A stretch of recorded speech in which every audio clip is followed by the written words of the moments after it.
very happy to have this conversation today with you, Donald Robertson. So this is part of this collaboration between your podcast and the Breakthrough Press podcast from our new student publication that was launched here last week at the University of Strathclyde in Glasgow, Scotland. For some of our listeners who might not know who you are, Donald Robertson is a cognitive behavioural psychotherapist, author, and trainer. Donald, you are the author of 7 books on philosophy and psychotherapy, including How to Think Like a Roman Emperor and the more recent Verissimus, the Stoic Philosophy of Marcus Aurelius. Could you, first of all, give us a brief definition of what Stoicism is and what it stands for? Well, first of all, let me say it's a pleasure to be here speaking to you today, especially because of the Scottish connection. So I'll give you 2 answers to your question. One is, what is Stoicism historically? And then what does Stoicism teach? So Stoicism is a school of Greek philosophy, kind of, although it was actually founded by a Phoenician immigrant to Athens in 301 BC called Zeno of Citium. He came from the island of Cyprus originally. And it's related to the earlier philosophy of Socrates, which it draws on pretty heavily. And so it's part of the Socratic tradition in Western philosophy. And it survived as an ancient school of philosophy for about 500 years. It's a pretty long time. Most of the writings that we have come from later Stoics in the Roman Empire, basically. And the writings of the earlier Stoics are largely lost apart from fragments.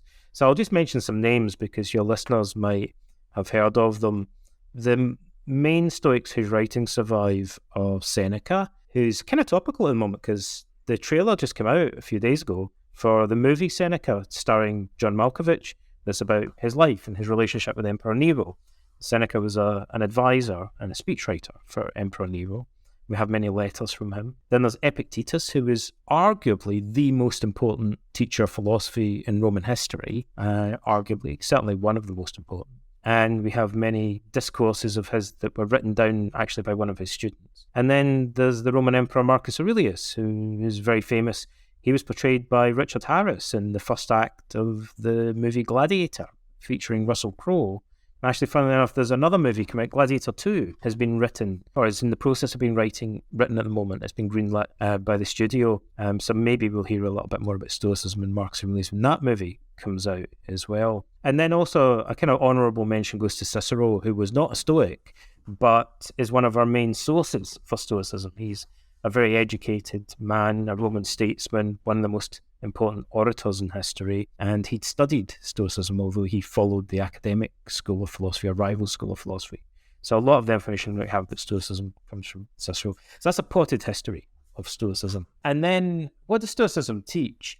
Stoicism, first and foremost, is a virtue ethic, and it was a big philosophy that taught many different things because it spanned 500 years and many people contributed to it. But the essence of the philosophy is that virtue is the only true good, and virtue is understood as a character trait and actually a form of wisdom, a form of knowledge or moral wisdom. And the Stoics consider that to be the only absolutely intrinsically good thing in life, and everything else in life has value, but it's of secondary value or derivative value compared to our supreme goal, which is to develop reason and wisdom in daily life. Now, that's the core of the philosophy. The core of the philosophy is an ethic, but it has an obvious psychological implication. So if you imagine someone who really genuinely believed that their own character was the most important thing in life and other things were only of secondary value. So, for example, wealth and reputation are not intrinsically valuable. What matters is how you use them, whether you use them wisely or foolishly. That person, you would think, would be more emotionally resilient, because if they lost their wealth or their reputation was damaged, it wouldn't be the end of the world to them. What would matter more to them would be how they responded to that. And that's part of the legacy of Stoicism. It left us with some writings and ideas that are obviously very relevant today and people are drawn to because they offer the promise of greater psychological resilience in the face of adversity. And so the word Stoicism has almost kind of become synonymous with resilience in many people's minds. But underlying that is actually a big philosophy that has a set of moral values, an ethical worldview at its core.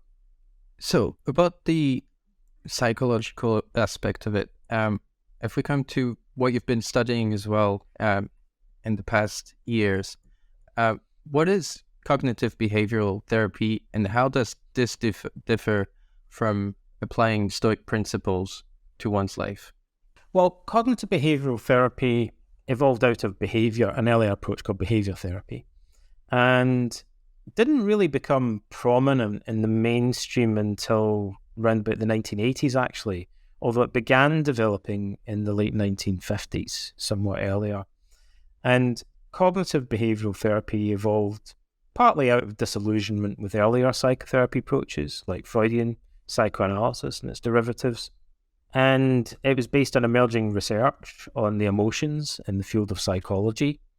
And cognitive behavioral therapy revolved around a cognitive model of emotion that says that our feelings, particularly problematic emotions like anger, depression, anxiety, are shaped to a large extent by our underlying beliefs and our patterns of thinking.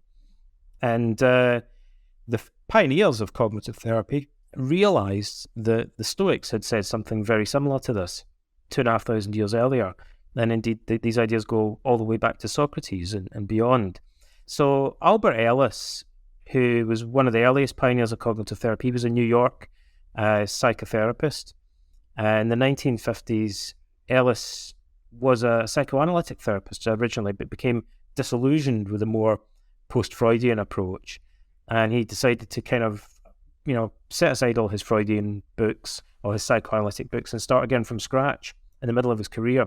And he thought, I'm going to begin again and figure out a more down-to-earth, common sense kind of approach to psychotherapy. And for inspiration, he looked to the Stoics, whom he'd read as a teenager. And he, in order to explain the cognitive model of emotion to his clients, so psychotherapists often have to take quite complex, state-of-the-art research and put it into plain English in a way that, a 15-year-old kid could understand, or an old lady could understand, or a bus driver could understand, or, whoever happens to walk into your consulting room. You have to make it relatable and relevant and understandable to the man on the Clapham omnibus, as we say, any random person. And so Ellis found himself quoting Epictetus. He said, "It's not things that upset us, but rather our opinions about them." There's a quote from a famous book called The Enchiridion of Epictetus, and it's central to Stoic psychology or psychotherapy, if you like. And Ellis just found that people understood that quote and they remembered it, although it happened to kind of encapsulate pretty much what the research was saying about the cognitive appraisal or cognitive model of emotions. And so Ellis taught that quote to all of his clients, and he saw many thousands of clients, all of his students, and he mentions it in most of the books that he wrote. So by the time I started training in CBT, it was already a kind of cliche among cognitive therapists to say this. And I thought, wow, cognitive therapists must be really into Stoicism, right? My first degree was in philosophy, and then I got into training in counselling and therapy. And it came as a bit of a surprise to me to find that that was the only quote from Stoicism that most CBT practitioners or cognitive therapists knew about.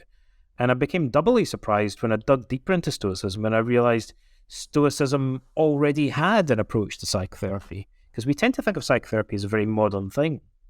But it's not actually. It's in a sense one of the oldest disciplines in Western society. Not just that ancient authors kind of imply psychotherapy ideas, but they explicitly talk about a therapy of the psyche. And they wrote books on psychological therapy. For instance, the third head of the Stoic school, Chrysippus, who was one of the greatest intellectuals of the ancient world, wrote a book called On Therapeutics, which is about Stoic psychotherapy, which is lost today. We only have fragments from it. But we have an entire book by Marcus Aurelius' physician, Galen, who is another polymath from the ancient world. And Galen wasn't a Stoic, but he'd read the Stoic books on psychotherapy, And he wrote a book called On the Diagnosis and Cure of the Soul's Passions, which is clearly a book about philosophical therapy. And so this was a familiar idea in the ancient world. They call it therapia, therapy of the psyche. And I thought, these CBT practitioners know this quote. It's really important to them. They teach it to all their clients.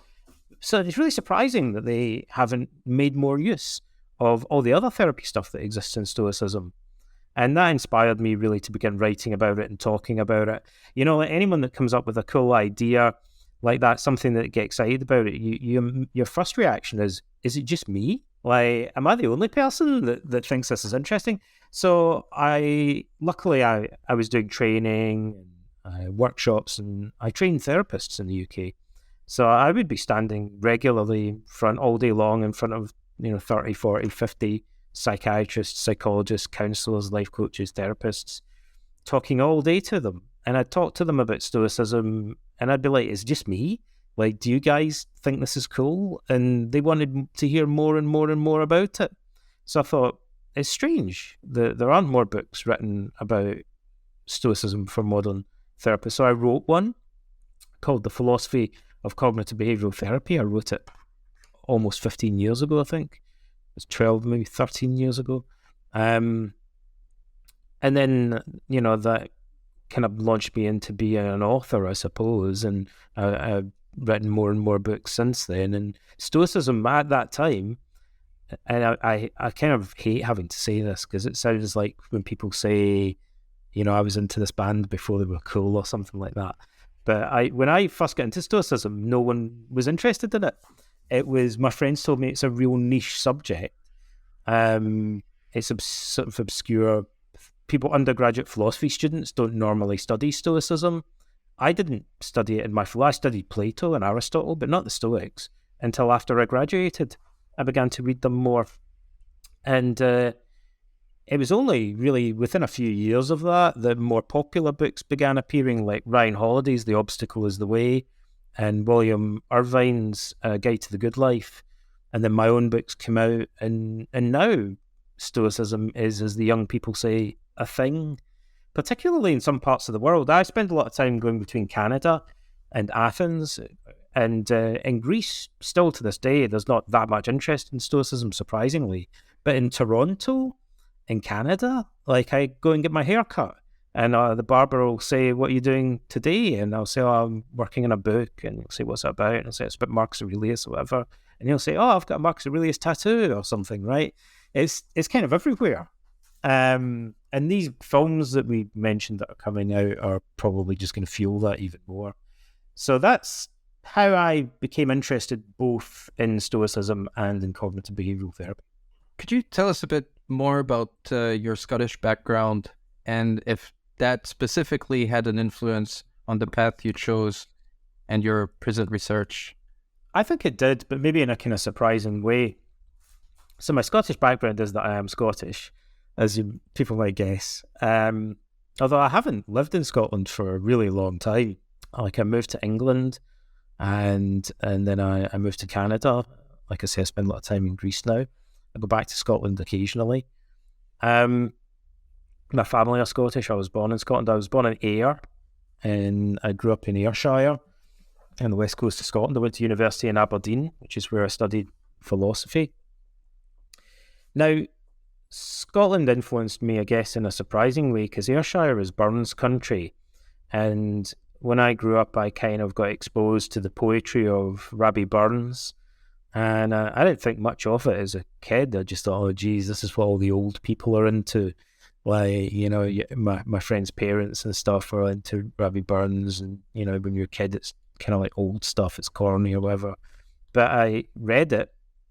I became familiar with it. And I gradually noticed there were bits of philosophy in Rabbie Burns. He's got a poem called Contented with Little, for example, that pretty much sounds like it could have been written by an Epicurean or a Stoic philosopher. And I think that may be because Burns is influenced partly by philosophical themes in probably Latin poetry that he'd maybe read as a youth, and it sort of kind of filters down into his writing. He says in Tam O'Shanter, his most famous poem, pleasures are like poppies spread, you seize the flower, its bloom is shed, or like the snow falls in the river, a moment white, then melts forever. So there are themes of transience are common in poetry. These tropes find their way into Rabbie Burns, and that was the bits of Burns that I was interested in, and it kind of stuck with me. And then later, this is a bit of trivia for you, I guess, that I realized, I thought, did Burns know anything about the Stoics? And I realised that Burns was quite good friends with a professor of philosophy in Glasgow, I believe, called Dugald Stewart, who was, as many people during the Scottish Enlightenment, funnily enough, was really into Stoicism. Adam Smith was hugely into Stoicism as well. And a number of other eminent Scottish academics during the Enlightenment period were big fans of Stoicism. And Dugald Stewart in particular wrote very favourably in detail about Stoicism as a philosophy of life. And so I wonder if Burns maybe heard about Stoic philosophy in bits and pieces from some of his friends and acquaintances. But he would have picked up similar ideas from ancient poetry. And so I was kind of immersed in that as a kid in Scottish culture. Not so much from Scottish religion and theology, but more from the poetry. And then when I began reading the Stoics, it seemed kind of strangely familiar to me in a way, because I guess this is where I picked up this influence from. Do you think that by approaching things from a practical point of view, Stoicism is helping especially younger people to access ideas and values that might sometimes seem a bit unattractive when they're presented by conventional psychology? For instance, why isn't CBT as popular as Stoicism on social media? Yeah, that's a really good point. I was looking at some of the leading pioneers of CBT research don't really have a big social media presence. It surprises me in a way, but Stoicism is big. When I wrote my book on Stoicism and CBT, it was aimed for psychotherapists and academics to read. That's who I assume my audience was. It was an academic publication, not a trade publication. And, I think this came as a shock to my publisher, but psychologists and therapists and philosophers didn't read my book. So it should have been a failure in that sense. But it sold quite well because laypersons read it, like ordinary people, non-academics, non-professionals read it, and it became kind of a self-help book, which wasn't what it was meant to be, which is kind of sums it up in a nutshell. And so for a long time, I felt a little bit disappointed because I thought all these other cognitive therapists are going to get really into Stoicism, and some of my students did, but it didn't really kind of catch fire in the way that I thought it would. I was always puzzled by that.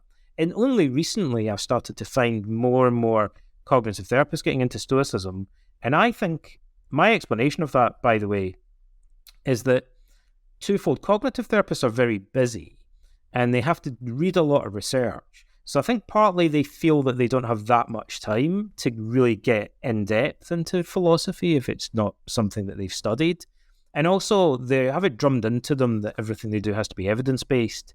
And so it's always even older stuff like Ellis's rational emotive behaviour therapy, they'll often distance themselves from because it seems dated to them, and they want to mainly focus on what the current research, certainly in the UK, what the current research is saying. So they've got a little bit of a natural, their values are a little bit opposed to drawing on something as old as Stoicism. But as CBT gradually started to be more influenced by mindfulness practices in Buddhism, it became a little bit more open to philosophy and religion and ancient literature. And so now I find that more CBT practitioners are asking about it. And I think that's driven in a roundabout way, interestingly, by their clients. So off of their own initiative, the therapist didn't go and read the Stoics, but they found that clients were turning up to sessions saying, hey, have you read Ryan Holiday or Massimo Paolucci? I was watching this podcast about Stoicism, and it sounds really similar to all the stuff that you're teaching me about CBT. And so the therapist almost kind of gets embarrassed into thinking, oh, geez, I better go and read some books on Stoicism. And I kind of feel like that's how it's happened, which is kind of cool in a way.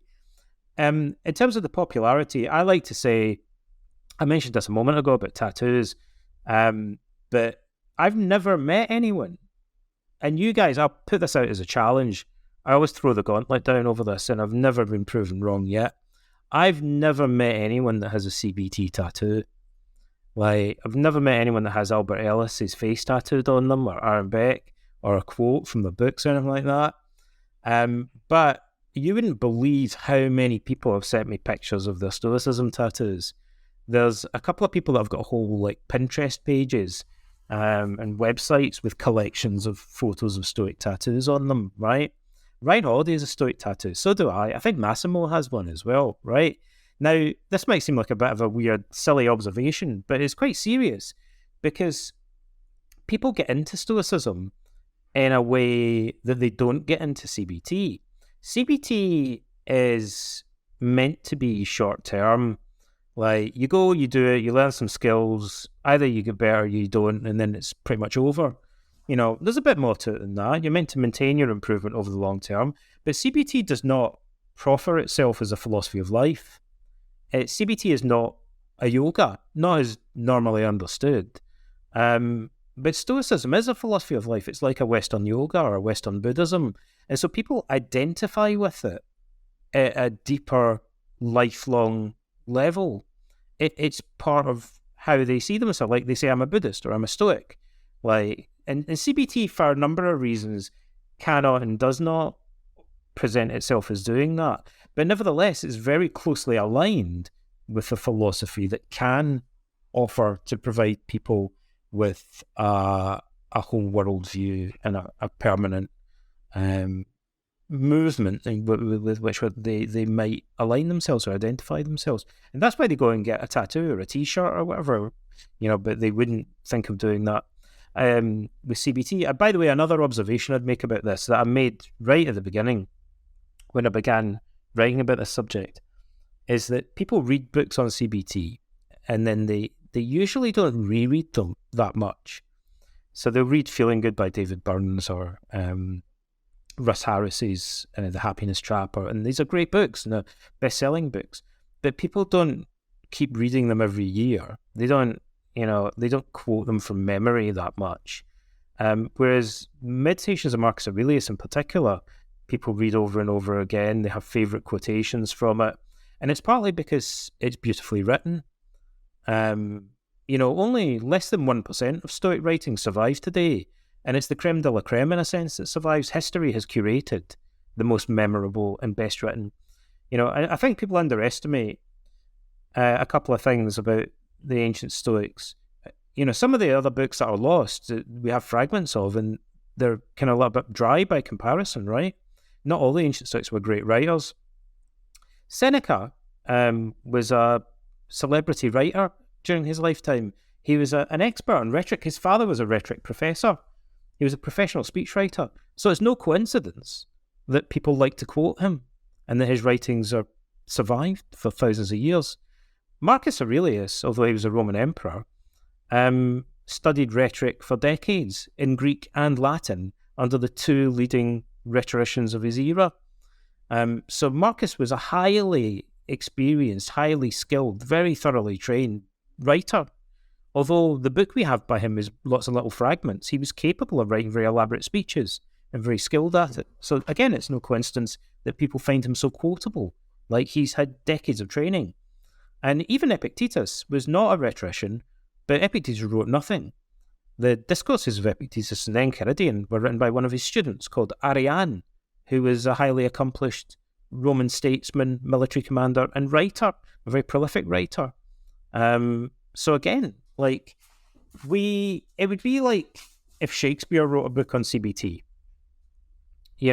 We have these literary classics, and so people love them and identify with them, and the quotes remain with them for the rest of their life, which is something that, sadly, until one day we have someone who's both Shakespeare and a CBT practitioner, that doesn't quite exist. Psychologists generally don't produce these writers of the same caliber, like as Seneca, for instance, or Cicero. How do you think that an approach based on Stoicism could change how we see psychology today and how it might be approached in the future as well? Well, in a number of ways. So to follow on from what I was saying, psychotherapy, I trained psychotherapists, and I've trained and worked in many different modalities of therapy. And usually when you go that deep into a subject and people ask you, what would you do differently or what do you think would change? You'll tend to give an answer that people don't expect, that seems, to kind of cut more deeply towards the heart of things. So rather than moving the deck chairs around on the Titanic, or kind of fiddling around the edges of the subject, I would rip out the guts of psychotherapy and completely change the whole way it works potentially. So psychotherapy is a product of the Industrial Revolution in the sense that the idea that someone would train as a therapist and then just like sit in a consulting room with one client at a time is a kind of artifact in a way. It's not necessarily the best way to do therapy with people. It's just the way that the profession has evolved over time. And one of the limitations of it that seems glaringly obvious is that everyone knows in medicine in general, prevention is better than cure. But psychotherapy is remedial, not preventative. Like, you wait until someone is depressed and then they go and see a therapist normally, or until their phobia becomes unbearable and then they go and see a therapist. And clearly it would be better if we had the preventative approach to mental health. And therapy is also almost untenably expensive. To pay for someone to spend many hours one-to-one with a client, especially as mental health problems are an epidemic today, it's not really viable. And the NHS, for example, realises that. That's why more funding has gone into online courses, the use of self-help, group therapy, because they're more financially viable. It's never going to be viable to pay for one-to-one individual sessions for everybody in the country, basically, it's just not really a realistic model. But if we could work with groups, if we could use more self-help and online approaches, use audio recordings and videos more, and adopt a more preventative approach, that would be what I like to call the holy grail of mental health. The prevention is better than cure. Now, Stoicism potentially offers a more preventative, long-term alternative to CBT. And that's partly, like I said earlier, about the fact that people memorize Stoic literature because it's more, the writing quality is better, and it's better quality, but they quote it all the time. It's because it provides a whole framework, so they identify with it like it's their yoga or their Buddhism. And so because they identify with it, it becomes more of a permanent fixture in their life. We know that one of the problems in CBT is that, especially if you teach people particular skills, they'll often use those skills for months, maybe years, but then they stop using them eventually and potentially just kind of relapse into bad habits. So to train people in psychological resilience based on CBT, the challenge is making it sticky or permanent. Otherwise, you have to keep doing booster sessions every year, every 2 years to keep the skills fresh. But Stoicism seems like it holds out the promise of something that would change their character, change their outlook in a more lasting way. And I think one reason for that is that because of the way that therapy works as a profession, you normally have a therapist in a room with a client and they have to operate within certain boundaries. So therapists must not indoctrinate clients into particular moral values, right? And that makes perfect sense. We have to be very careful to maintain neutrality. But I always thought there's a paradox about that, because maybe it's the client's values that are actually the root cause, in a sense, of many of their problems. So for instance, I specialized in treating social anxiety.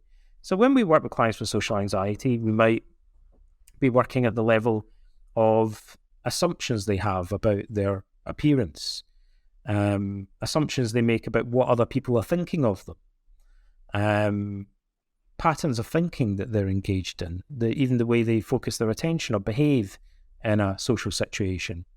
But it struck me that in order to feel social anxiety, to a large extent, you have to care very strongly about what other people think of you. And I noticed that some people just don't care that much about other people's opinions of them, or not in the same way. And as I was reading the Stoics, I noticed the Stoics' way of addressing this was to say, why should you place more value on other people's opinions of you than you do upon your own opinion about your behaviour?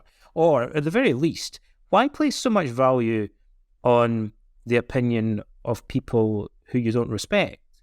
If you're going to place value on other people's opinions, why not identify people who you believe exhibit wisdom and focus on their opinion of you, rather than people that you think are foolish and be upset about their opinion of you? Shouldn't you be more selective about the opinions that you place such value on? But that's really digging deeper and getting to the level of somebody's underlying value system, and maybe even what you could call a kind of meta-ethical view about, are any external events, should any external events be assigned that kind of value or that much value, especially relative to our way of coping or our attitude towards them? Should there be more value placed on someone else's opinion of me than I place on my own ability to cope with social situations, for instance? Maybe the way that I deal with situations, whether I deal well or badly or wisely or foolishly with them, is more important than the outcome. If I make a mistake, for example, or whether people praise me or criticize me. So that doesn't mean that those feedback, incidentally, is completely irrelevant. It just means that we shouldn't be upset about it or catastrophize about it or be depressed about it. We should be able to take it on board and care about things without getting highly upset about them, perhaps.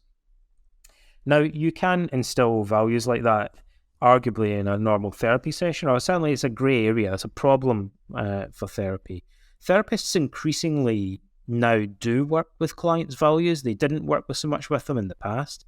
Now they do work more explicitly with values, but it raises some challenges for them. Interestingly, I saw an article recently by a guy who was a philosophy professor who had CBT, and he really struggled with the way that the CBT practitioner was doing values clarification with him, because he thought it was very philosophically naive, right?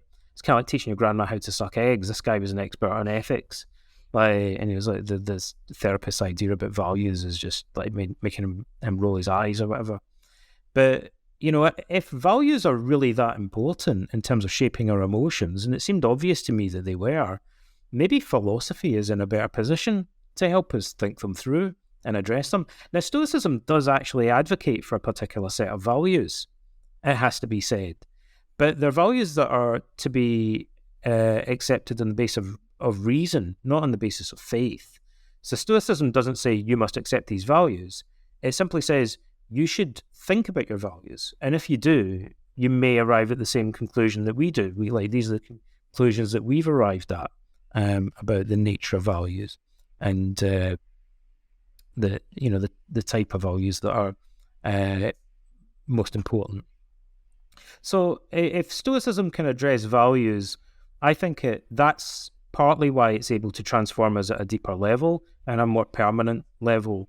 If that's true, CBT may be confined to operating at a sense a cognitively more superficial level to some extent. Even though books written by Stoics, such as Meditations that you mentioned by Marcus Aurelius, have been studied and used for many years by leaders or even soldiers in the trenches during the First World War, what makes them particularly relevant to our era now and to crises that we're going through, such as pandemics, the cost of living crisis, or dealing with wars in an unstable geopolitical context, for instance? Well, let me back up and talk about something real. It's going to seem really simple and really fundamental, and then I'll expand from there. Again, this time goes on as I get more long in the tooth. In some ways, the way I look at things seems more fundamental to me, but also in a sense seems simpler. I think often people don't see the wood for the trees when they're looking at something as complex as an ancient philosophy. One of the fundamental concepts in all Greek philosophy, certainly in Socrates and in the Stoics, so fundamental, so basic, is the distinction between appearance and reality. So the Greeks, early Greek thinkers, realized that appearances can be misleading. And they were very concerned with this. The natural philosophers believed that often people were confused about the way that natural phenomena like earthquakes happen or solar eclipses happen. And they tried to get beyond the appearances to a deeper understanding of what was actually happening in nature. And this idea that appearances often frequently mislead us, and that reason is the tool that we need to use to get under appearances or behind them, became integral to all philosophy, not just in studying nature, but in studying man and studying ethics as well, and studying psychology. And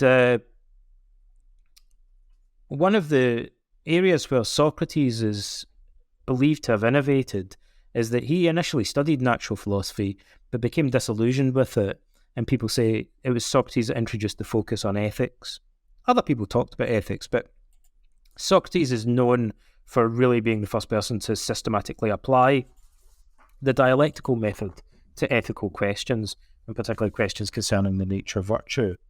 So in that area, appearance and reality is again an important distinction, because, for example, in many different ways, but for example, someone might appear to be your friend, but if you dig deeper, you might realize that they're behaving like an enemy in reality. If you try to help other people, you might realize, as many parents do and teachers do, that what appears to be helping other people might actually be harming them, like if you think more deeply about it. And what appears at first to be harmful might actually be beneficial on reflection, often when you think about the longer term consequences. So the classic example in the ancient world was if you go to a physician and you have surgery that's painful, like maybe let's say dentistry is a good example, you have to get a tooth yanked out in the ancient world. Now that seems bad, because it's painful, but actually maybe in the longer term it's going to alleviate you from more suffering. So is it a cause of suffering, or is it a cause of alleviating suffering? It appears at first glance superficially to be a painful and bad thing, but on closer inspection we endure what appears painful or appears harmful because we believe that longer term it's actually going to be in our interests, going to benefit us. Now, Socrates thought this is a good approach. We can do this over and over again in many different areas of life. Looking more deeply beyond appearances. But very quickly he realized there was a category of individuals who were doing something quite contrary to this, and actually using the misleading power of appearance, using the misleading power of passions, feelings, pleasures, and pains to manipulate large groups of people. And those people, during Socrates' lifetime, assumed the title of sophist, wise man, or expert. And they were some of the richest people in the ancient world. They became extremely wealthy as celebrity speakers. And they used rhetoric and persuasion skills to manipulate the emotions, to instill fear and anger and other strong emotions in their audience, in order to manipulate them by using the power of appearance, by using emotions. And Socrates thought often that what the sophists are saying isn't really true. And sometimes they're encouraging people to do things that are foolish rather than wise, because they're working at the level of appearance and persuasion. And I thought that was really interesting stuff when you're reading Socrates, when you're reading the Stoics. During Socrates' lifetime, the sophists were very influential, but in the Roman Empire, there was a resurgence of interest in Greek culture, which we call the Second Sophistic. So Greek intellectuals came to Rome, and there was a sort of renaissance of sophistry under the Roman Empire. Hadrian, for example, surrounded himself with sophists and kind of aspired to be one in a sense himself. And then I thought, well, that's all interesting, but, they're all dead, I thought. And then I gradually over time, I realized that they're not. I realized that in the modern world, through social media, we're really bombarded with pretty much the same thing. We're faced with pretty much the same problem that the news media, social media influencers, in a more sophisticated way, are doing the same thing that the sophists were doing. So social media influencers will go on the internet and scour it for controversies that are trending, and then they'll make programs about it. And they won't do any research on whether it's true or false. For example, Alex Jones's lawyer said this recently in court. So I normally kind of be cautious what I attribute to other people, but his own lawyer said that this was his method in court. He didn't do any research on the truth or falsehood of the stories he was reporting. He just looked at how controversial they were and if they were trending. So amplified conspiracy theories and things like that, because he knew that it would get attention. And so social media influencers will say things that upset people and provoke fear and anger because they know it captivates attention and it creates more publicity. And so they make more money as a result of doing that. Same as the sophists in the ancient world. You quickly realize if you're speaking to a large audience of people, if you tell them something that's true but kind of boring, they won't come back. But if you tell them something that's not entirely true, but it makes them really mad and kind of gets them really worked up, then your audience is going to get bigger and bigger. And Socrates thought this is like a drug. You guys are high on the crack of spreading conspiracy theories and, whipping up the audience because you're getting gratification from it. And so once you're hooked into that, you're going to keep doing it and doing it and doing it. And the lies get bigger and bigger and bigger. And the manipulation gets worse and worse and worse. And it's dangerous because the politicians got in the act as well in the ancient world. So I think we're kind of living through the third sophistic in a sense. But they're cyber sophists now. And Socrates was concerned that the ancient orators literally competed against each other. They would give speeches and then have a contest to see who got the biggest round of applause, right? Social media algorithms reward content that gets the most likes or most engagement in the same way.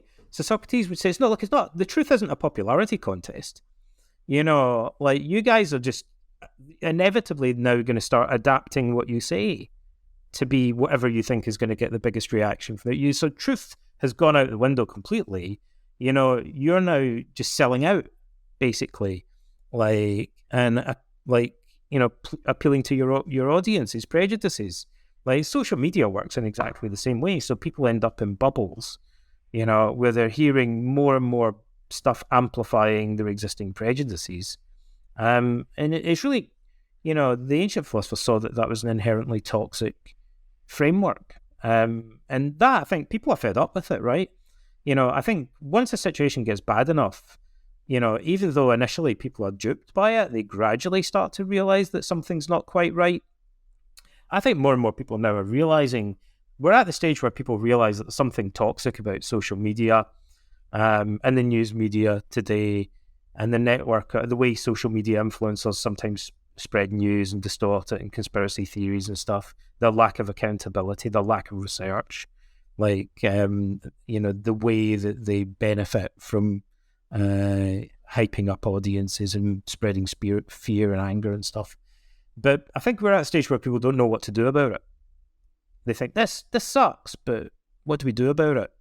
And, I think that's why they're beginning to turn to Stoicism. They have an inkling that ancient philosophy might be able to help in some way. Now, initially in the ancient world, people were drawn to philosophy because the promise of therapy and resilience. They thought it would help them cope with their distress. And that's why people are drawn to it today. But as they got deeper into philosophy, they realized that philosophy taught them critical thinking skills, they taught logic and dialectic in ways that could help protect them against persuasion. It taught them common logical fallacies, and it taught them not to use fallacies, like the rhetoricians do, but to be able to see through them, like to disarm the enemy, basically, to disarm the sophists, like by understanding their tricks and so on. And I think we're not at that stage yet. Like, but I hope that people that are drawn to Stoicism and other ancient philosophy because of its therapeutic value will dig deeper into it and begin to appreciate the role of dialectic in ancient philosophy as another type of preventative, as something that could potentially inoculate us against the baneful effects of sophistry and social media. Could you remind us of the main Stoic principles, and where do you think they can be found today in modern times? Could you think of specific examples from public figures or groups, maybe groups of people displaying the use of Stoic values today? I don't find it easy to identify public figures who exemplify Stoicism for the simple reason that many people who are prominent in public life are more like the sophists. Like, people rise to fame partly because they cultivate a public image and things like that. So it's not the best place to look for Stoics, funnily enough. If I was being, people used to ask me, like, here's a good example of a famous politician that's a Stoic and things like that. And that question troubled me. And then I realized, actually, the best thing to do is to explain why I find it a troubling question. And the answer is that, if I'm honest, the people that inspire me the most, that I genuinely think exhibited the most Stoic characteristics, actually were recovering alcoholics or drug addicts that I've met over the course of my life, like more like people who had hit rock bottom, or other people that maybe had been bankrupted or whatever. Specific individuals I can think of are not famous celebrities or politicians, but people who often lived in relative poverty and lived a fairly humble life. I guess arguably like Diogenes the Cynic or Socrates were kind of known for living a more humble lifestyle, and who didn't aspire to be famous, but had maybe even done things that they regret. Actually, in some cases, people that serve time in prison, and people who have radically rethought their values and their outlook on life and transformed themselves. So many drug addicts, alcoholics, and criminals are not transformed in that way, but a small handful of them are. And they come out of it, in my view, stronger, better than people who have never hit rock bottom in their life, and more authentic. They have the air of authenticity often about them, and down-to-earthness that celebrities and gurus lack in many cases. So the truth is, those are the people that I think of. They're anonymous individuals that live on council estates and small towns in Scotland and England, not guys that are all over social media, like, living $1 million lifestyle, and stuff like that. Most of the guys that are contemporary self-improvement gurus, particularly as they become more and more famous, seem to me to resemble the sophists more and more. Just as an aside, something that I think I'll mention it because I think it's so important. There's an odd danger to self-help and self-improvement, which is that sometimes self-help advice contains bad psychological advice, just straight up bad advice. And that's an issue. It's kind of hit and miss at times. But there's a deeper and more subtle problem, which is that sometimes the advice is okay, or even maybe good advice, but it's advice in the wrong area. Imagine that your garden shed is burning down, and you're desperately trying to put the fire out with grabbing buckets of water and stuff, right? It's a big deal. It's a catastrophe, right? You've got to your shed is burning down. And I come along and I'm grabbing your arm saying, dude, you need to stop doing that. And you say, but the water is helping to put the fire out, and there is a fire here. It's really important that I do something about it. And I say, yeah, but you're turn around, like your whole house is burning down behind you. Like, it'd be more important to put out the fire in your house than to put out the fire in your garden shed, right? And that's what I feel a lot of the self-help and self-improvement discussion online is like. So people are doing genuine self-improvement, therapeutic or self-help stuff, but it's focused in completely the wrong area in many cases. And that's bound to happen, sadly, because when people have psychological problems, they typically have cognitive biases that are blind spots that prevent them from noticing. Now, the biggest one the Stoics realize is anger, right? Anger, by its very nature, is an externalizing emotion. When people feel anxious or depressed, they usually blame themselves. And often they use self-help or they seek therapy. But angry people seldom self-refer for treatment. They're more often referred by their spouse, or in an institution, prison inmates would be referred for anger management, or students in a school, or personnel in the military might be referred by other people for anger management. But people with anger management usually don't, off their own initiative, refer themselves, except in exceptional cases, because the nature of it. Now, suppose you take away therapists and you take away other people and you just have a massive, like today, an explosion of self-help, self-improvement literature online. People with anger problems are going to do every type of self-improvement under the sun except anger management. Like, you know, and I don't think it's any coincidence that what we're seeing are evolving communities based around self-improvement, populated by large numbers of angry young men in particular, who are attracted to sophists or self-improvement gurus who are feeling their anger, often by encouraging them to blame women or minorities or hypothetical bogeymen. So I'm thinking in particular of individuals like Andrew Tate and also to some extent of Jordan Peterson, but a number of other modern self-help gurus who seem to me to be essentially sophists who trade on feeling fear and anger in their audience and then cultivate an audience of people who need therapy more than anyone else, like, and are getting angrier, like, instead of getting better.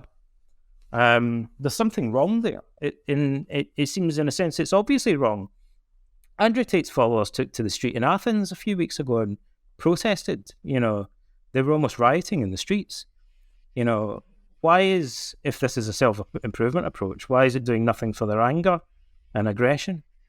Partly because it's actually feeling it and trading on it, but also because those people know that there's something wrong with their lives, but they can't figure out that the problem is anger.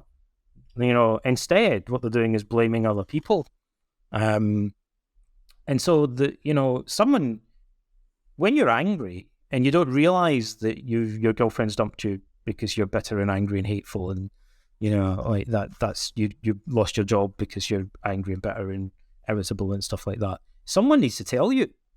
Like, what people need is a wake-up call. Normally, in a therapy setting, the therapist can help by pointing people to their blind spots. But when people aren't in therapy, like, they're just seeking help online, you know, those blind spots aren't addressed and they just get bigger and bigger and bigger. Until, in extreme cases, you get people in some of these communities actually committing acts of domestic terrorism in the most extreme case, you know. And there's an irony that some of the people recently who have committed horrific acts of domestic terrorism are people who believed that they were members of therapeutic or self-improvement communities. How's that for a paradox? But actually, this has always happened throughout history, in a sense. The sophists, you know, encouraged people often to end up doing quite violent, antisocial things. Well, thank you so much. Is there anything you'd like to add to this conversation? I think the only thing is I should give a little plug for the Plato's Academy Centre if people are interested. It's the non-profit that I founded. I'm the president of it. It's based in Athens in Greece, and our goal is to build an international conference centre at or adjacent to the original location of Plato's Academy. and we've been up and running for just over a year now. We run virtual events that are free of charge. We've got one coming up pretty soon on how philosophy could restore civility and rationality to political debate. So people might want to check that out, because it's a non-profit, it's a philanthropic project, and it's largely what we do is free of charge. We funded by donation. So the website is platosacademy.org, and if people want to go there and find out about it and maybe come along to one of our online events. Do you have anything going on in Scotland at the moment? The Modern Stoic, I think it's the group you created. How does that work, and is it international or not yet? I was one of the founders of Modern Stoicism, which is an international organisation. The chair originally was Christopher Gill, and the current chair is John Sellers, are both well-known academics that write about Stoicism. And it runs Stoic Week, which is an annual online e-learning course event, and it runs StoicOn, which is an annual conference which takes place either online during the pandemic, or it's happened in London and Toronto and New York and Athens, different cities around the world. I'm not aware of anything going on specifically in Scotland. There is a Scotland Stoics group that meets sometimes. I don't think there's a conference in Scotland, but there are events sometimes that happen in England, in London, for example. So if people search online, maybe go to the Modern Stoicism website, they might find information about events that are happening in their area. Right. Amazing. Thank you so much for accepting to take part in this conversation, Donald. Hope we can do this again soon. Yeah, thanks very much. It's been a pleasure.